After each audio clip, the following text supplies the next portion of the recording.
Estadual do Oeste do Paraná, falando a respeito dos episódios tristes, históricos, que marcam o estado do Paraná com repercussão mundial. Até antes do professor Gilberto fazer a sua manifestação, nós recebemos uma informação ao longo da semana sobre essa repercussão que foi horrorosa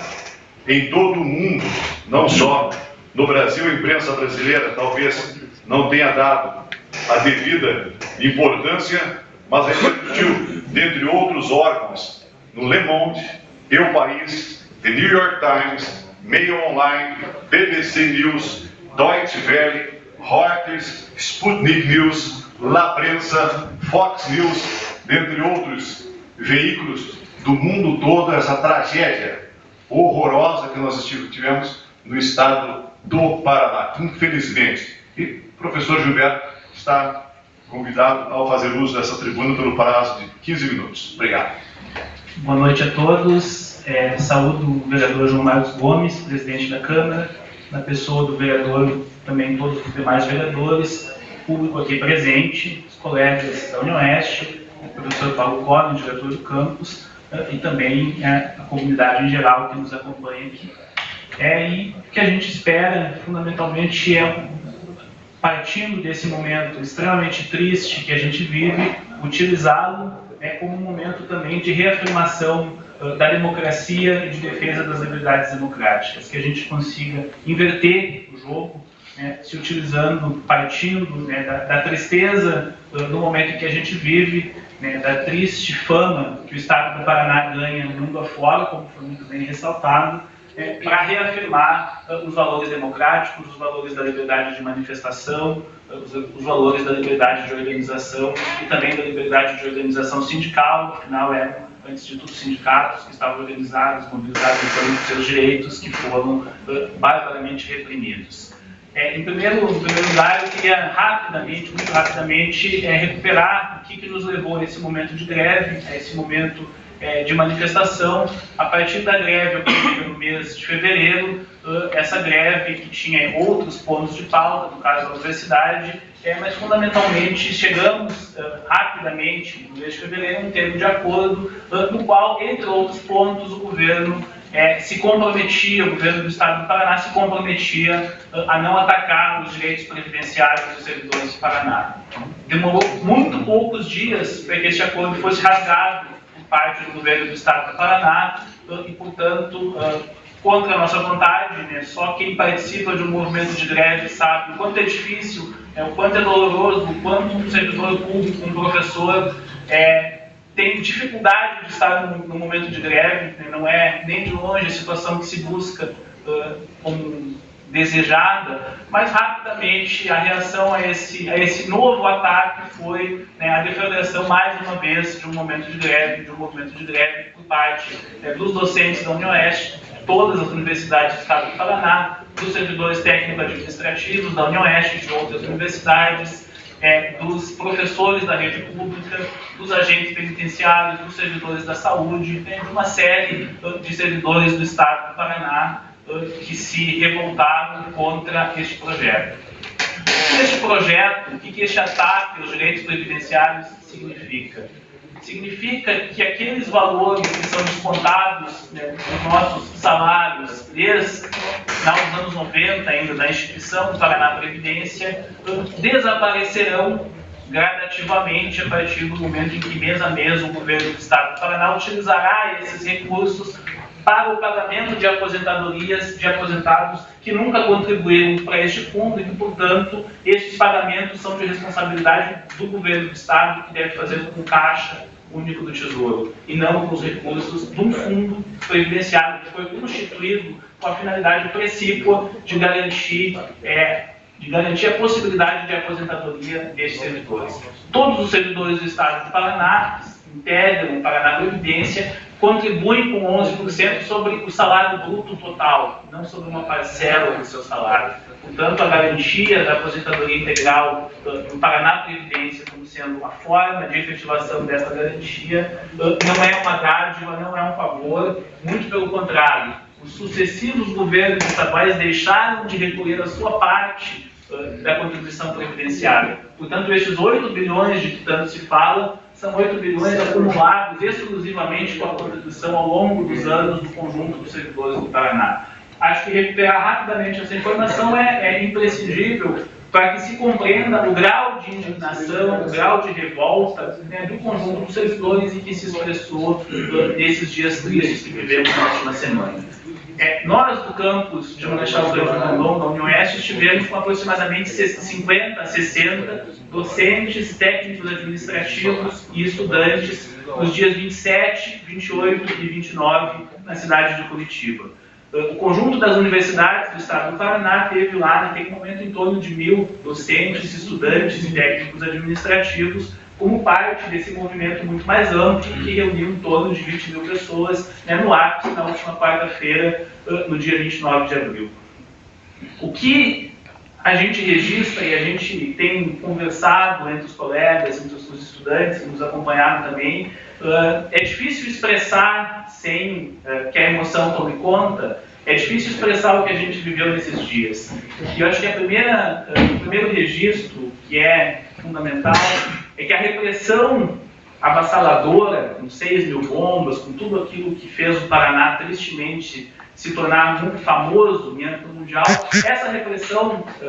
que teve seu ápice na quarta-feira, ela começou muito antes. Ela começou a ser montada com a instalação do aparato policial em Curitiba no sábado, no dia 25, sendo que o próprio governo sabia que as primeiras delegações chegariam apenas no dia 27 em Curitiba. Então, por que o cerco à Assembleia, já mobilizando parte dos 4.500 policiais, já no dia 25, se não com uma atividade ostensiva de intimidação, uma atividade ostensiva, uma tentativa ostensiva de convencer que por medo, que por temor, que por receio, os manifestantes não fossem exercer o seu democrático direito de manifestação. Nós, da União Oeste, fomos os primeiros a chegar na praça no dia 27, na segunda-feira, às 7h30 da manhã, onde não tinha nenhum outro manifestante naquele momento, mas já haviam várias centenas de policiais. Várias centenas de policiais cuidando, não se sabe do que, protegendo, não se sabe do que, no momento em que sequer havia ainda manifestação. Então, essa antecipação e presença ostensiva do aparato repressivo já é um indicador, né, de uma tentativa clara de intimidação. Vivemos no dia 27, na segunda-feira da semana passada, já movimentos ostensivos de tropa, polícia de choque atravessando a praça na diagonal, de um lado para o outro, de uma forma muito clara, indicando, já desde o trajeto daqui a Curitiba, aliás, como alguns colegas têm lembrado, quando paramos num posto de gasolina para um lanche, já estavam em uma van, um micro-ônibus da polícia de choque, de algum lugar, de Campo Mourão, se deslocando para Curitiba, já no banheiro, na lanchonete, já no caminho para Curitiba, já nos deparamos com atitudes assim, claramente intimidatórias, que já ocorreram. No dia 27, então, não tivemos ainda nenhuma situação explícita de agressão, mas já tivemos um conjunto enorme de limitações. Nós tínhamos o comando de greve da União Oeste agendado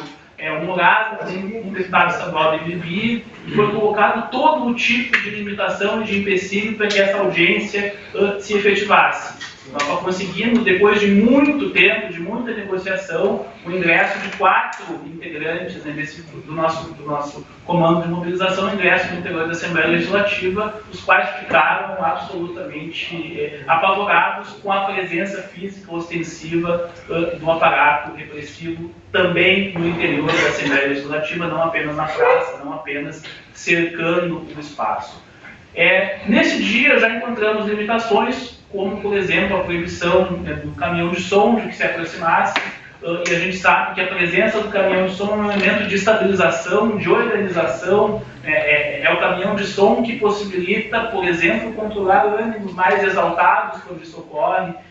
organizar para que ordeiramente a manifestação se desenvolva. Os caminhões de som eram impedidos, o acampamento dos estudantes foi impedido nesse momento, as barracas, que são parte do aparato de manifestação para estender as faixas, foram impedidas. Então já as primeiras tensões ocorreram no decorrer da segunda-feira. Na madrugada de segunda para terça-feira, algumas barracas que a despeito de todas as tentativas de intimidação foram montadas, e um caminhão e 2 pequenos caminhões de som que estavam no espaço da praça foram atacados pela polícia militar, os caminhões foram rebocados forçosamente, e houve um ataque, uma tentativa de resistência pacífica por parte daqueles que estavam acampados, e houve já, na madrugada de segunda para terça-feira, 8 feridos. Não foi nesse momento em que a notícia teve ampla difusão, ampla repercussão, mas já aqueles que estavam no acampamento, naquele momento, já sofreram as primeiras violências físicas explícitas. Na terça-feira, no final da manhã, como os caminhões foram rebocados, houve uma tentativa, uma mobilização, uma passeata acompanhando um outro pequeno caminhão. O trio elétrico foi absolutamente proibido, um caminhão maior, mas a tentativa de que um pequeno caminhão ingressasse novamente na praça, na praça, a vários e vários metros de distância da porta da Assembleia Legislativa, no local onde estava concentrada a manifestação. E mais uma vez houve não só o impedimento de que esse caminhão passasse, mas já naquele momento outra agressão, e uma agressão já com um número grande de bombas lançadas, de spray de pimenta, de bomba de gás lacrimogêneo, de bomba de efeito moral. É absolutamente injustificável a interdição da possibilidade de que se aproximasse um aparato de som modesto, que não teria nem de longe qualquer possibilidade de atrapalhar os trabalhos da Assembleia, com capacidade de som provavelmente não maior do que essa desse microfone daqui, um pequeno caminhão, e isso já naquele momento foi não só limitado, mas como manifestações ostensivas de violência.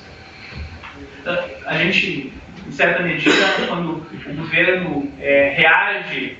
ao massacre, que a gente qualifica como massacre, dizendo que existiam black blocs, e mostra fotografias de professores com um lencinho na boca, foi essa agressão da terça-feira que fez alguns de nós tomarem medidas de proteção. Que felizmente fez com que alguns colegas levassem alguns potinhos de vinagre, e com esses potinhos de vinagre a gente conseguia reanimar colegas que estavam desmaiados ou semi-desmaiados por efeito das milhares de bombas de gás lacrimogêneo. Então, isso que ocorreu na terça-feira, essa espécie de ensaio geral do massacre, ao menos nos alertou de que aquele aparato, aquele fabuloso aparato repressivo não estava ali apenas para intimidar, mas que havia uma decisão de governo de que esse aparato fosse efetivamente utilizado e utilizado da forma bárbara que foi. Os relatos do que ocorreu na quarta-feira, os vídeos que mostram dos mais diferentes ângulos, das mais diferentes perspectivas, horas e horas e horas de gravação de vídeos são mais do que suficientes, são fartamente disponíveis nas redes sociais para que se conheça, para que se veja exatamente de que forma que se deu essa repressão. Uma repressão que envolveu o uso de helicóptero, que envolveu o disparo de bombas lançadas de helicóptero, com absoluta falta de precisão, se é que isso seria possível, de bombas lançadas de helicóptero, de atiradores postados no alto dos prédios, lançando bombas e, sobretudo, tiros com balas de borracha, tiros que são supostamente não letais, mas que são letais, que podem ser letais sim a curta distância, mas mais do que isso, que cegam, que ensurdecem, que provocam marcas e feridas absolutamente profundas. Tivemos nesse momento algo que certamente se destacou pelo absurdo, pelo inusitado da situação, que foram os cães atacando um deputado e um cinegrafista, mas não apenas cães adestrados na contenção de movimentos sociais, que já é uma barbárie em qualquer país, que já é algo típico de ditaduras, mas cães pitbull, que eleva o nível de barbárie a um patamar absolutamente impressionante. E todo o conjunto, todo o aparato de bombas numa operação que certamente custou fortunas da parte do governo do Estado, e essa operação que a gente exige, que a gente espera, que a gente gostaria que fosse investigada pelo Ministério Público, que fosse investigada pelos diferentes aparatos. Concluindo, próximo do encerramento do tempo, eu queria reafirmar a solicitação que foi feita essa Câmara de Vereadores, de que manifeste, como inúmeras outras câmaras do Estado do Paraná, inclusive de outros estados, manifeste o seu repúdio à ação violenta, ao que nós qualificamos como massacre, que ocorreu fundamentalmente na quarta-feira, dia 29 de abril, não apenas, mas fundamentalmente na quarta-feira, né, e também manifestamos aquilo que nós estamos fazendo no dia de amanhã, convidando a população para o que será, que nós qualificamos como um ato em defesa da democracia, em defesa das liberdades de manifestação, em defesa da liberdade sindical, como um enterro político do governo Beto Richa e da bancada governista. Então, falamos um cortejo fúnebre, mais um, saindo da União Oeste amanhã, a partir das 9h30, e na região central da cidade, desencadeando, né, com o enterro político dos deputados governistas e do governador Beto Richa. Então, é isso, muito obrigado pela atenção de todos, espero ter conseguido minimamente expressar aquilo que os diversos colegas aqui presentes que estiveram, que vivenciaram a barbárie de Curitiba, sentiram na pele também. Obrigado. Obrigado, professor Gilberto, só para corroborar as suas palavras. Nós acompanhamos toda a cobertura da imprensa e a Rede Bandeirantes, uma felicidade do jornalista Ricardo Boechat, colocando que as imagens